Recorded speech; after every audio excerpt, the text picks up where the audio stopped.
Assalamualaikum warahmatullahi wabarakatuh.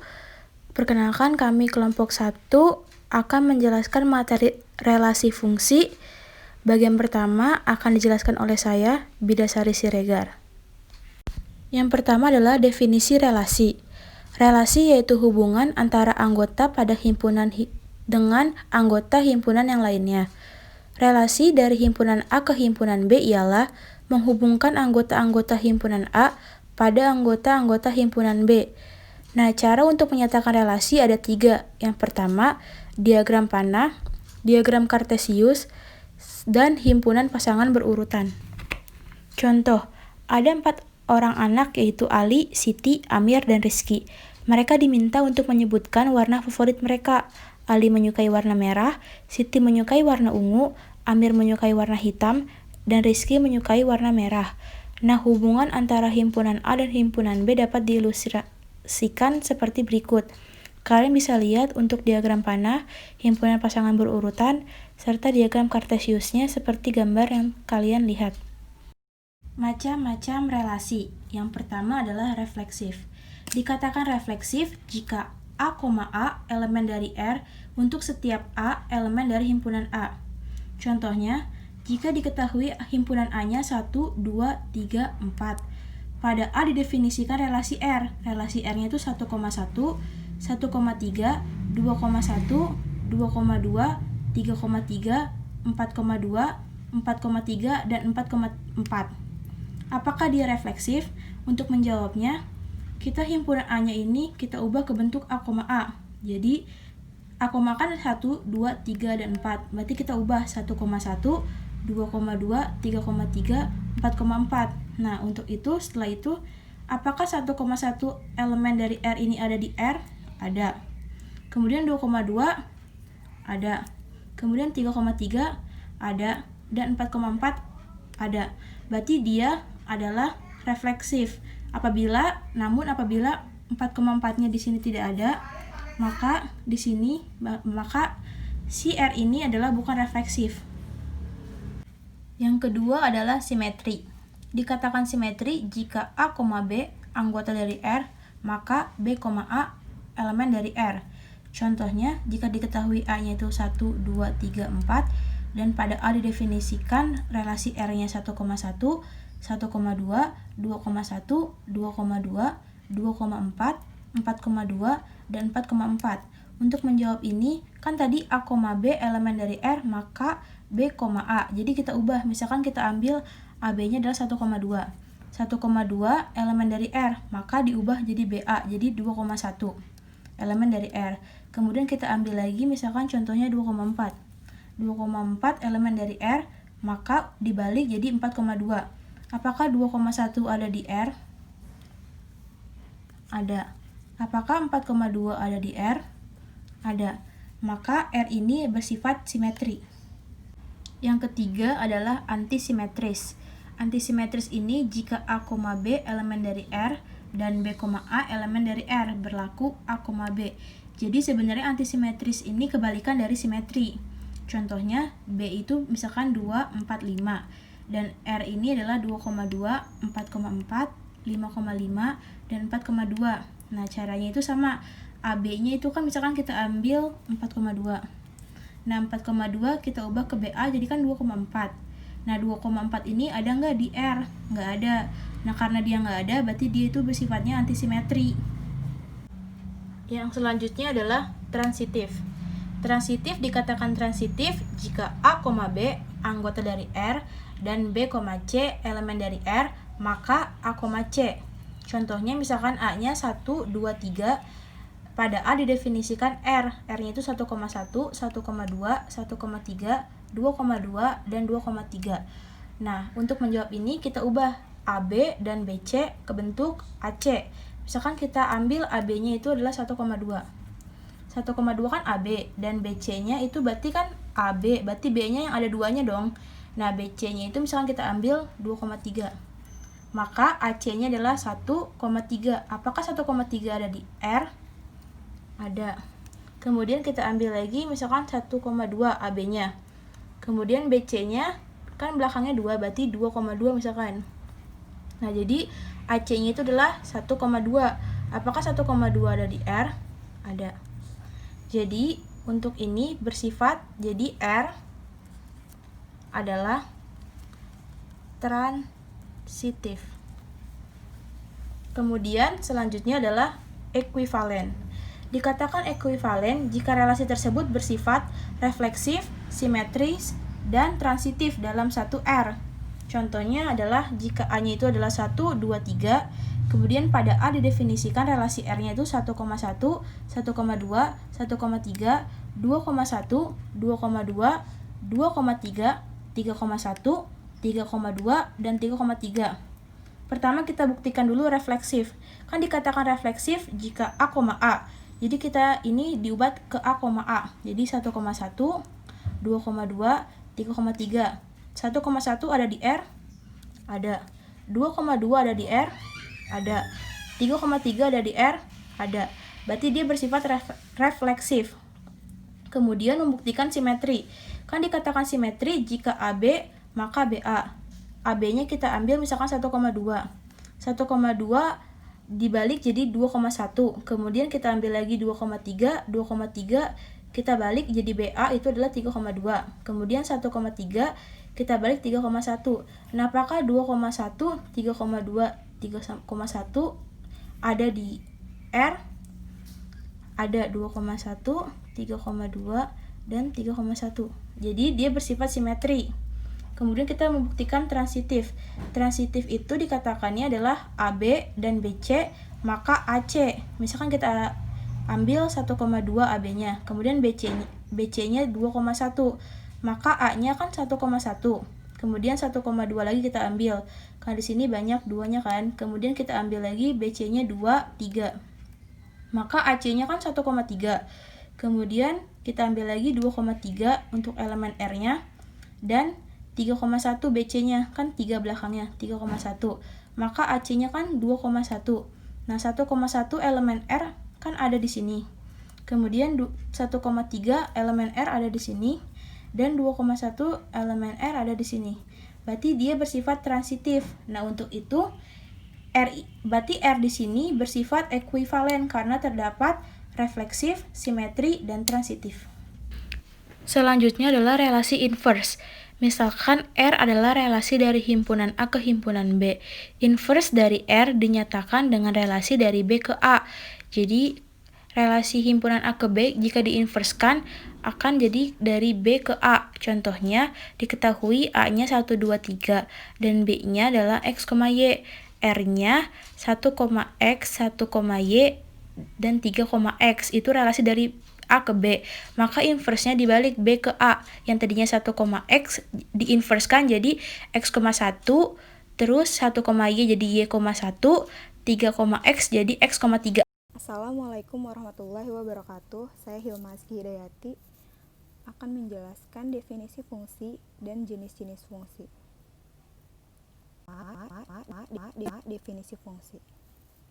Suatu relasi F dari himpunan A ke himpunan B disebut fungsi dari B jika dan hanya jika setiap X anggota himpunan A ada tunggal Y anggota himpunan B sehingga X dan Y anggota F.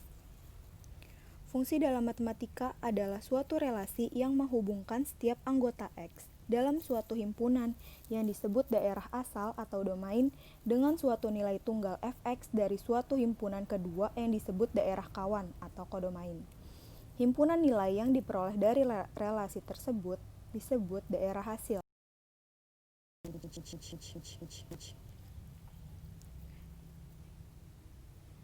Berikut contoh fungsi dan bukan fungsi.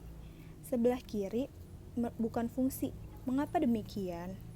Karena di himpunan A 1 memiliki 2 peta di B. Bukan fungsi karena definisi fungsi adalah setiap domain harus domain dan tunggal seperti di gambar sebelah kanan. Selanjutnya jenis-jenis fungsi. Yang pertama, fungsi substitutif atau fungsi kepada. Definisinya, misalkan f fungsi dari himpunan A ke himpunan B, fungsi ini disebut fungsi A kepada B, disingkat fungsi kepada. Jika dan hanya jika setiap Y anggota himpunan B ada X anggota himpunan A, sehingga Y sama dengan fx. Fungsi f dikatakan surjektif atau fungsi kepada jika setiap elemen himpunan B merupakan bayangan dari satu atau lebih elemen himpunan A. Seperti pada gambar, fungsi surjektif yang sebelah kiri dan yang kanan bukan fungsi surjektif. Mengapa demikian? Karena pada himpunan B, yaitu S, tidak memiliki pengangan dari himpunan A. Yang kedua, fungsi injektif atau fungsi status satu-satu. Misalkan f fungsi dari himpunan A ke himpunan B, fungsi ini disebut fungsi satu-satu dari A ke B jika dan hanya jika untuk setiap X dan Y anggota himpunan A. Jika X tidak sama dengan Y, maka fx sama dengan fy.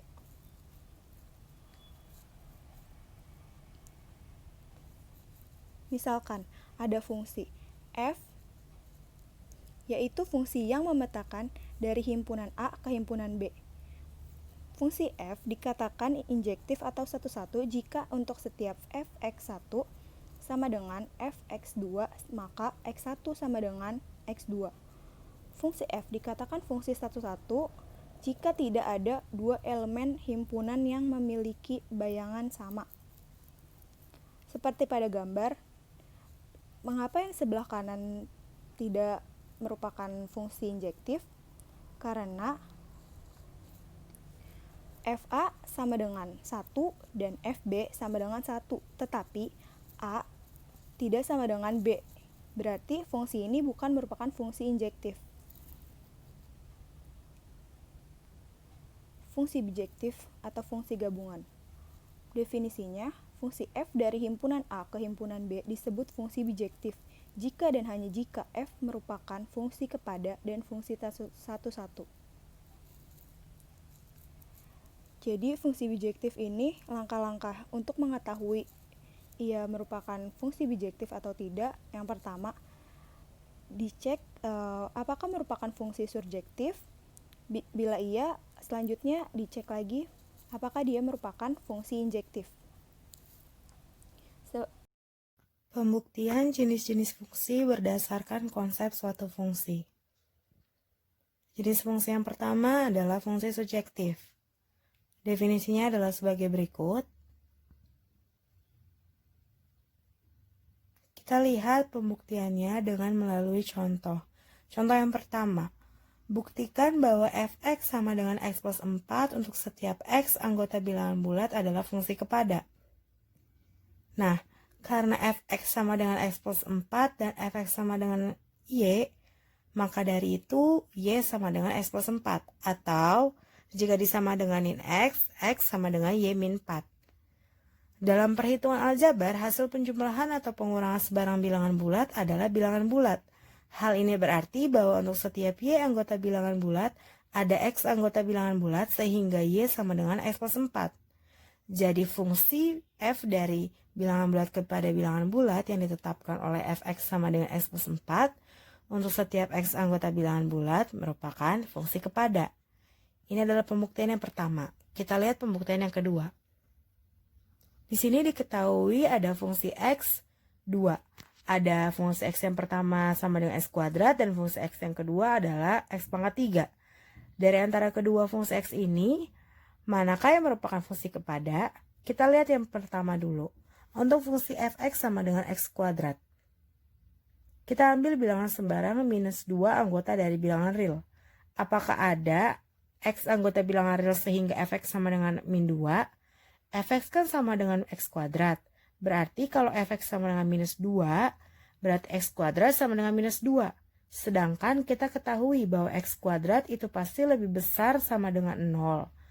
Itu berarti bahwa tidak ada sehingga x kuadrat sama dengan negatif 2 atau dengan kata lain, fungsi f dari r ke r yang ditetapkan oleh fx sama dengan x kuadrat untuk setiap x anggota bilangan real bahwa fungsi itu bukan fungsi kepada. Karena balik lagi ke yang tadi bahwa x kuadrat itu sudah pasti lebih besar sama dengan 0. Untuk fungsi yang kedua adalah fx sama dengan x pangkat 3 untuk setiap x anggota bilangan real. Kita ambil unsur sebarang y anggota bilangan real. Apakah ada x anggota bilangan real sehingga y sama dengan fx? Y sama dengan fx dan fx sama dengan x pangkat 3. Berarti y sama dengan x pangkat 3 atau x sama dengan akar 3 dari y. Dalam perhitungan aljabar dapat diketahui bahwa hasil kali pangkat 3 dari sebarang bilangan real adalah bilangan real. Hal ini berarti bahwa setiap y anggota bilangan real ada x anggota bilangan real juga, sehingga y sama dengan x pangkat 3. Jadi fungsi f dari bilangan real ke bilangan real yang ditetapkan oleh rumus yang kedua tadi, fx sama dengan x pangkat 3 untuk setiap x anggota bilangan real merupakan fungsi kepada. Yang kedua adalah fungsi injektif atau fungsi satu-satu, definisinya sebagai berikut. Kita lihat teorema 1.1. Misalkan f fungsi dari A ke B. Pernyataan untuk setiap x, y anggota A. Jika x tidak sama dengan y, maka fx tidak sama dengan fy. Ekuivalen dengan pernyataan untuk setiap x, y anggota A. Jika fx sama dengan fy, maka x sama dengan y. Andaikan berlaku untuk setiap x, y anggota A. Jika x tidak sama dengan y, maka fx tidak sama dengan fy. Nah, kita lihat ini kontradiksinya, ada kontradiksinya. Dengan pernyataan bahwa x, y anggota A dengan fx sama dengan fy, maka x tidak sama dengan y. Jadi, pernyataan jika fx sama dengan fy, maka x tidak sama dengan y, itu salah. Pernyataan yang benar adalah dengan fx sama dengan fy, maka x sama dengan y. Kita bikin lagi contohnya untuk nomor 2. Andaikan berlaku untuk setiap x, y anggota A. Jika fx sama dengan fy, maka x sama dengan y.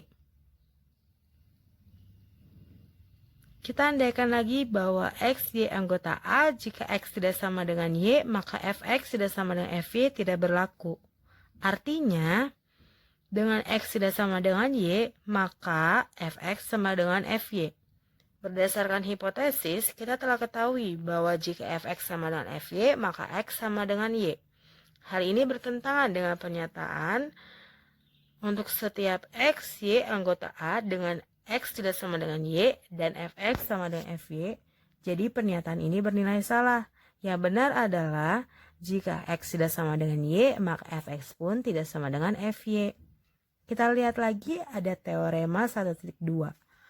Fungsi f dari himpunan A ke himpunan B adalah satu-satu. Jika dan hanya jika untuk setiap x, y anggota A, jika fx sama dengan fy, maka x sama dengan y. Buktinya adalah akibat langsung dari teorema 1. Berikut contohnya. Kita lihat langsung ke penyelesaiannya. Ambil dua unsur sebarang x, y anggota A, sehingga fx sama dengan fy. Karena fx sama dengan x pangkat 3 dan fy sama dengan y pangkat 3, maka x pangkat 3 sama dengan y pangkat 3. Berikut penyelesaiannya. Dari bentuk x kuadrat ditambah xy tambah y kuadrat sama dengan 0, ternyata tidak ada xy anggota A sehingga x kuadrat tambah xy tambah y kuadrat sama dengan 0, kecuali x sama dengan y sama dengan 0. Akibatnya, untuk setiap x, y anggota bilangan real, jika fx sama dengan fy, maka x sama dengan y. Jadi berdasarkan teorema 1.2, disimpulkan bahwa fungsi f dari bilangan asli ke bilangan asli untuk fx sama dengan x pangkat 3, untuk setiap x, y anggota bilangan real atau asli merupakan fungsi satu-satu. Berikut penjelasan dan pembuktian dari teorema 1.2 dan teorema 1.1 fungsi satu-satu. Yang terakhir ada fungsi bijektif. Fungsi bijektif ini fungsi gabungan dari fungsi kepada dan fungsi satu-satu. Kita lihat pembuktiannya dari contoh ini. Fx sama dengan x-1. Buktikan bahwa benar fx sama dengan x-1 ini adalah fungsi bijektif. Kita lihat yang pertama, karena bijektif adalah gabungan dari injektif dan onto, yang pertama kita lihat dulu, buktikan dulu bahwa benar fungsi f adalah injektif. Kita ambil dua unsur sebarang, dengan fx sama dengan fy, sedemikian sehingga diperoleh, karena diketahui fx sama dengan x-1, dan fx sama dengan fy, berarti kita peroleh x-1 sama dengan y-1. Berarti x sama dengan y. Karena x sama dengan y, itu berarti juga fungsi f merupakan fungsi injektif. Oke, injektif terbukti. Kita lihat lagi fungsi f sama dengan onto. Untuk setiap y anggota B sehingga y sama dengan fx sama dengan x1. Maka didapat x sama dengan y-1 anggota B. Jadi setiap y anggota B merupakan fungsi y-1 anggota B. Berarti dari pernyataan berikut ini merupakan fungsi onto. Karena dari fungsi injektif dan fungsi onto ini terbukti, berarti benar berdasarkan A dan B ini, maka fungsi F merupakan fungsi bijektif.